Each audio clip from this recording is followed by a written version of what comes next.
Ang binatang si Juan Crisostomo Ibarra ay isang Pilipino.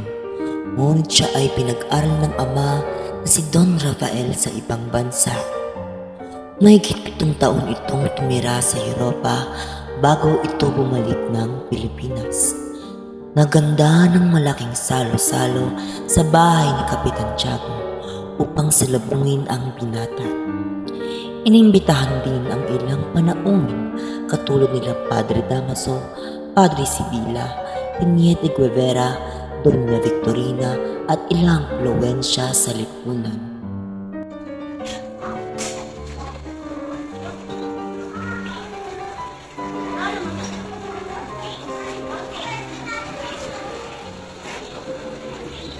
Oh, nandiyan ka na pala, Ibarra. Masaya ako makita ka. Kamusta, Kapitan Tiago? Mukhang pinagandaan mo talaga yung pagbabalik ko. Siyempre naman, ilang taong ka na rin wala dito sa Pilipinas eh. Kaya alam kung gusto mo na matikman ng mga pagkain dito. Tara, dito tayo. Tara.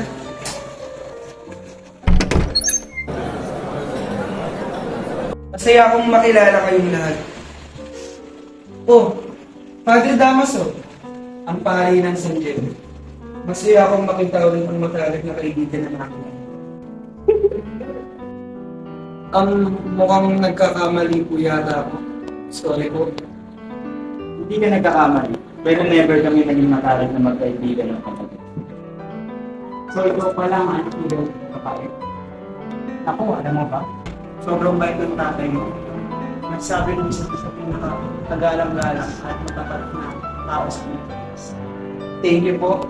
Hindi ko alam na ganyan pala yung ginagawa niya. Iba po kasi yung duda ko sa kanya noon. Ngayon alam ko na. Sir, your dinner is ready. Yan, daan talaga kita ng tinola. Alam ko kasing matagal mo nang di natitikman yan eh. Hoy, ikaw, dali mo nga dito ang tinola. Bilis!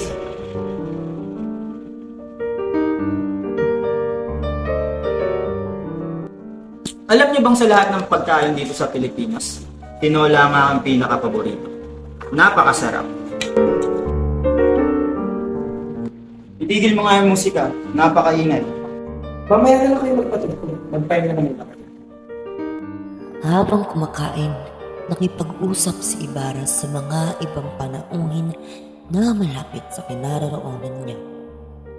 Nalaman ng mga kausap na maraming bansa ang napuntahan ni Ibarra at maraming wikanin ang kanyang alam. Bukod sa wika, pinag-aralan din niya ang kasaysayan ng bansang kanyang pinupuntahan. Naudlot ang pagpapaliwanag ni Ibarra sapagkat biglang sumabad si Padre Damaso. Walang sakundangan, ininsulto niya ang binata at sinabi niyang kung iyon lamang ang nakita o natutunan ni Ibarra, siya ay nagsayang lamang ng oras at pera. Nabigla ang lahat sa diretsang pagsasalita ng pare.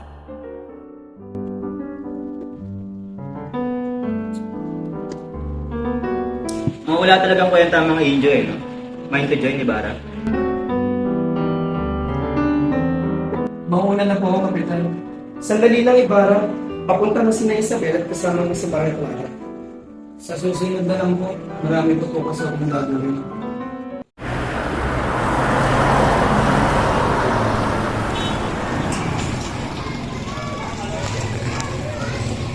Sino to? Ibarra, nagbalik na. Alam mo naman na babalik at babalik.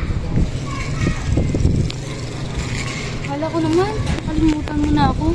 Bakit ka namang babae sa ibang bansa? Ba't naman ako maghahanap ng iba?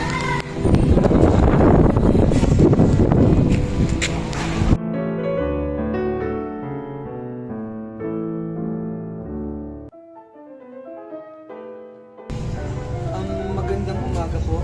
Tanong ko lang po kung saan nakalibing ang ama ko na si Don Rafael Ibarra. May palatandaan daw po na malaking krus. Yun po ba? Inutos po kasi sabi na sunugin yung krus at ipalipat yung baka mo sa libingan ng mga insect. Ha? Anong sinunog? Anong ginawa niyo sa katawan ng papa ko? Sino nag-utos sa inyo? Inutos po kasi sabi ng pare ng San Diego at huwag po kayo mag-alala. Hindi po namin siya nalibing sa libingan ng mga insect. Tinapon po namin siya sa ilog.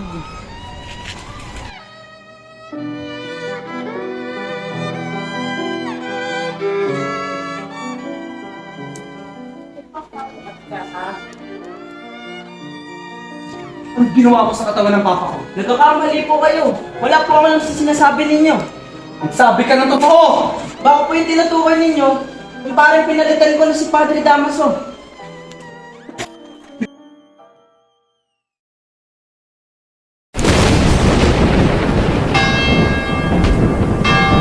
Natatakot ako sa kulog-kidlat, kuya! Huwag kang matakot.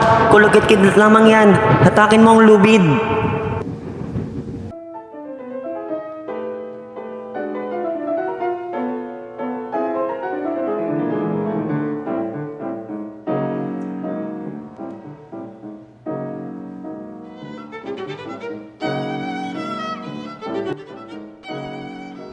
Siya na si Christine? Yung bat nagnakaw daw sa loob ng simbahan? Ay oo, siya nga. Hindi niya ba alam na kayayayin sa harap ng Diyos? Paano niya kaya nagagawa yun? Sakristan pa naman siya. Hindi na siya naiyak. Diyos ko, halika na nga. Baka tayo naman na mawala.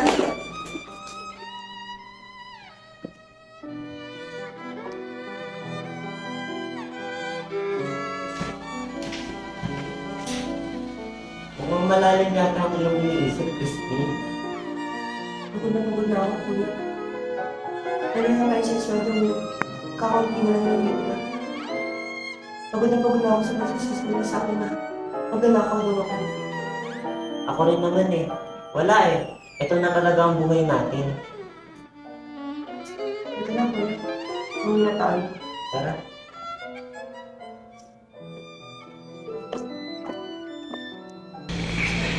Sandali!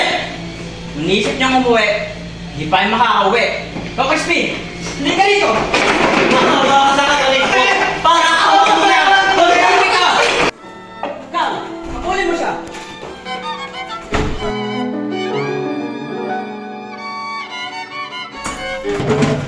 Parang umuwi ako! Gusto ko na umuwi! Nanakaw ka! Tama na mo! Bakit sa'yo?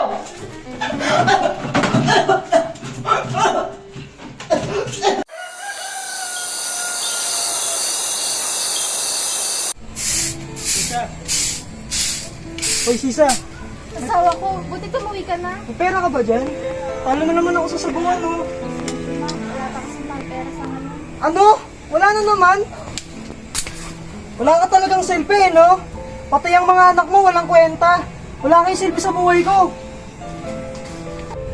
Asawa ko, huwag mo kong iwan. Gagawa ko ng paraan.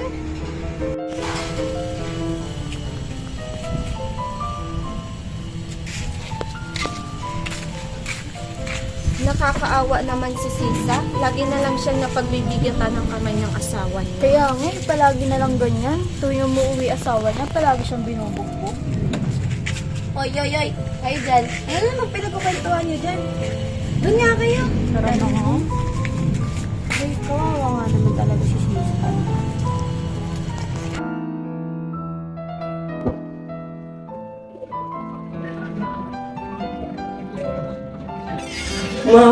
Ma!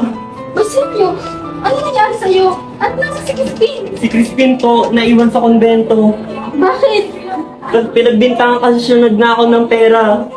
Huwag kang mag-alala. Bukas pupuntahan ko si Father para pakawalan ng kapatid mo. Tahan na. Magpahinga ka muna at ipaghahanda ka na ng makakain. Tao po. Tao po. Para saan? Para po kay Father. May sasabihin ko kasi ako.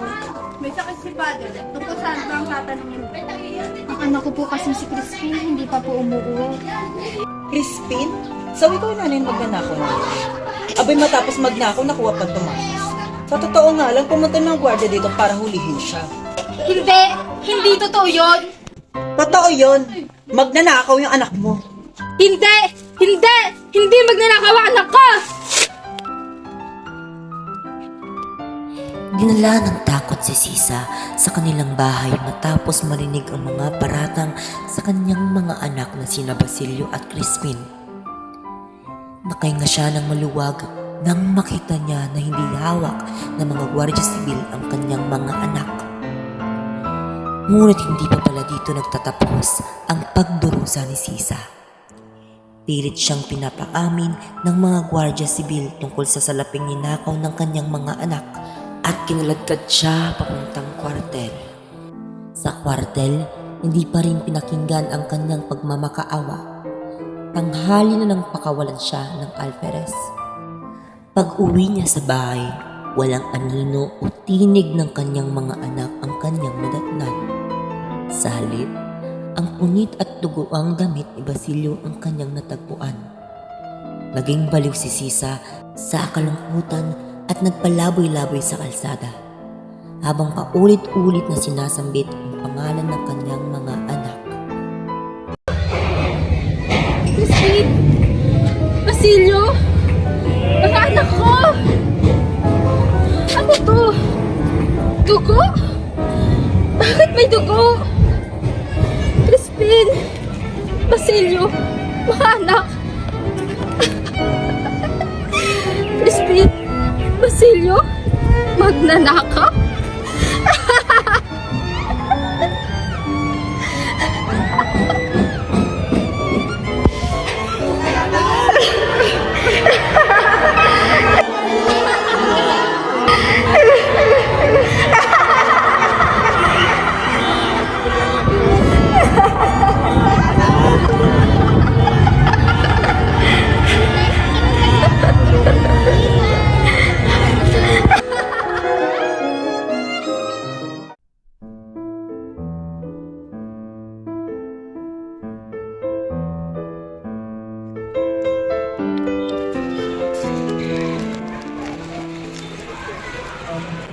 Nasa potasyo.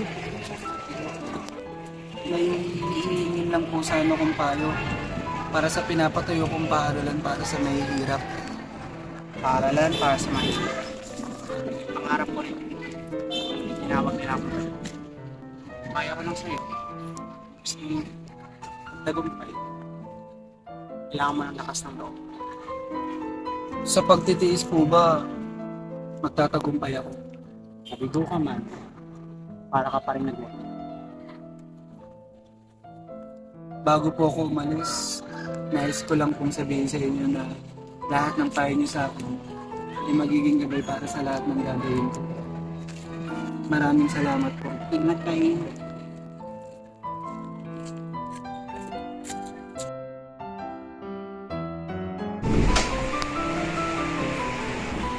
Good morning po, Father. Hindi malaw din natin. Masyado namang mataas ang tingin niya sa sarili. Nakapunta lang sa ibang bansa, akala mo sino na. Huwag mo na lang siya pansinin, mahal. Hindi na pa ako nagtitimpi sa padre na yun. Katulad lang siya ng tatay niya. Akala mo kung sino. Hindi nga marunong rumispeto sa simbahan. Dapat lang na namatay siya. Sorry mahal, pero hindi ko na matiis. Huwag mong sirain yung imahe ng tatay ko. Ngayon natin malalaman kung dugo o putik ba yung nasa loob ng katawan mo. Tama na yung Ibarra! Alagad ng Diyos ang kinakalaban mo! Alagad ng Diyos? Paano mo nasabing alagad ng Diyos yan? Eh siya nga yung dahilan ng pagkamatay ng tatay ko. Yun ba yung alagad ng Diyos? Tama na, mahal. Kahit paano na lang sa akin. Talagang masyadong maliit ang mundo para sa ating dalawa. Para lang sa'yo, Maria Clara.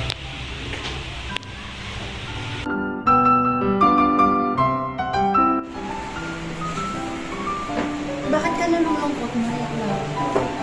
Tia, ang sabi ni Papa, salbahe daw si Ibarra. Di ba hindi? Oh, bakit ka nababahala, Tiago? Ano nangyari sa'yo? Ipinasisira kasi ni Padre Damaso ang kasunduan natin kay Crisostomo Ibarra. Kung hindi daw natin ito susundin, baka parusahan daw tayo ng langit. At pumayag ka, Papa? Sorry anak.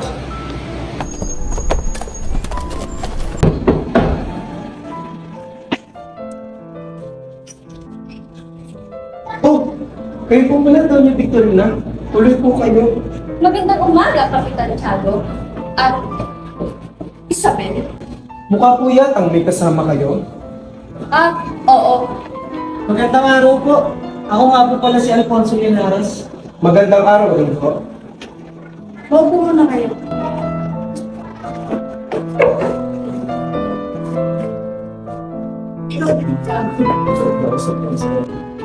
Kamusta na nga po pala si Maria Clara? Ay, nako, wala pa rin kung pagbabago ng relasyon. Diborsyo. Di ba po'y doktor kayo? Pwede niyo po bang tignan si Maria Clara? Oo, sige. Magandang umaga po, Padre Damaso. Nasaan si Maria Clara? Nasa kwarto niya po, Father. Padre Damaso! Sino yung kasama mo, Doña Victorina? Father, kanina ko pa po siya gustong ipakilala sa inyo. Siya po si Alfonso Linares, ang inaanak niyo. Ikaw ba ang inaanak ng aking bayaw? Ang anak ni Carlito? Opo, Father. Masaya akong nakilala kita. Ako rin po, matagal ko na rin mo kayong gustong makilala. Nandito po siya para maghanap ng mapapangasawa, Father. Maghanap ng mapapangasawa? Madali lang yan, maghintay ka lang.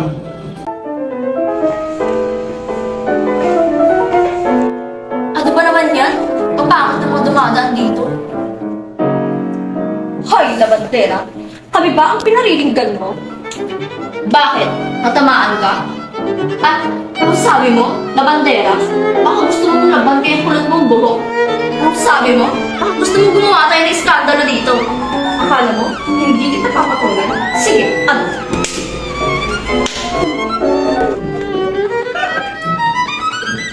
Tama na yan, para kay mga bata. Alperes, pagsabihan mo nga lang asawa mo mukhang mapupulak. Hindi ka ng babae. Tayo na, Victorina. Huwag tayo magpapala sa mga yan. Ang kapal ng mukha niyo. Umalis na nga kayo dito. Di ba? Bakit di mo wala ako pinagtanggol? Ano ba ang may laban sa kanya? Ikaw, Alfonso, binabalaan kita.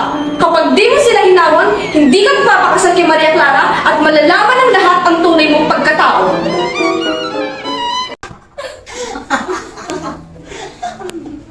Nabalitaan ko, ikakasal ka na daw kay Alfonso. Ang swerte mo naman. Pero nabalitaan ko, nakulong daw si Ibarra. Oo nga eh, nabalitaan ko rin. Hay nako, kawawang Ibarra.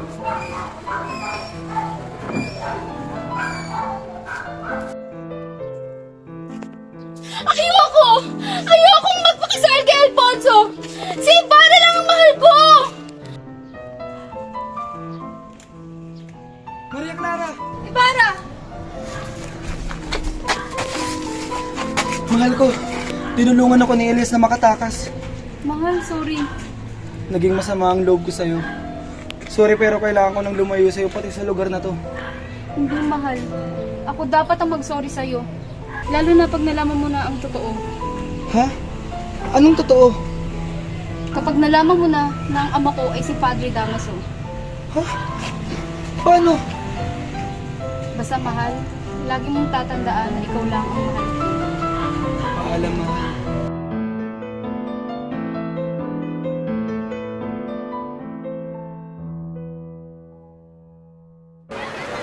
Senyor Ibarra! Bilis! Bilisan nyo! Saan ba tayo pupunta? Sa kaibigan ko po na taga Mandaluyong, senyor. Marunong po ba kayo magsagwan? Oo. Ayun ang traitor!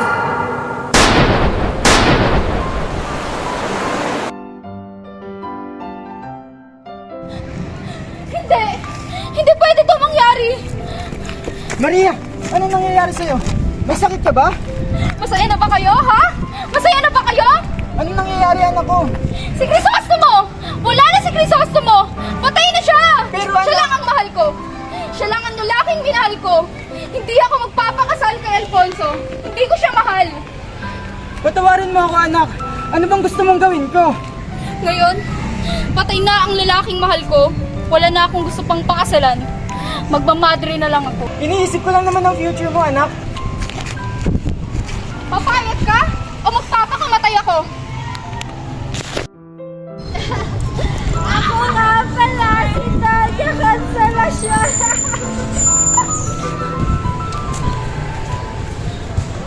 Nay! Nay! Nay! Nay! Sino ka? Hindi kita kilala! Nay! Nay! Nay! Nay! Nay! Nay! Nay, gumising ka, Nay! Nay!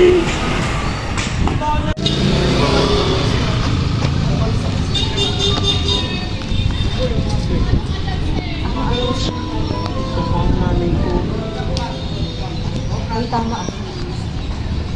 Konting oras na lang. Mamatay na ako. kumuha ka ng kahoy. Tapos, wala mo ng namin. Sunodin mo kami. Bukayin mo yung gintong binaon ko.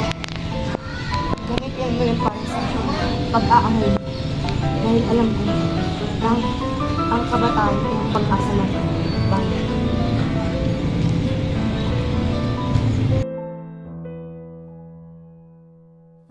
Mamamatay akong hindi man lang nasinayan ang mukhang liwayway ng bansang aking minamahal.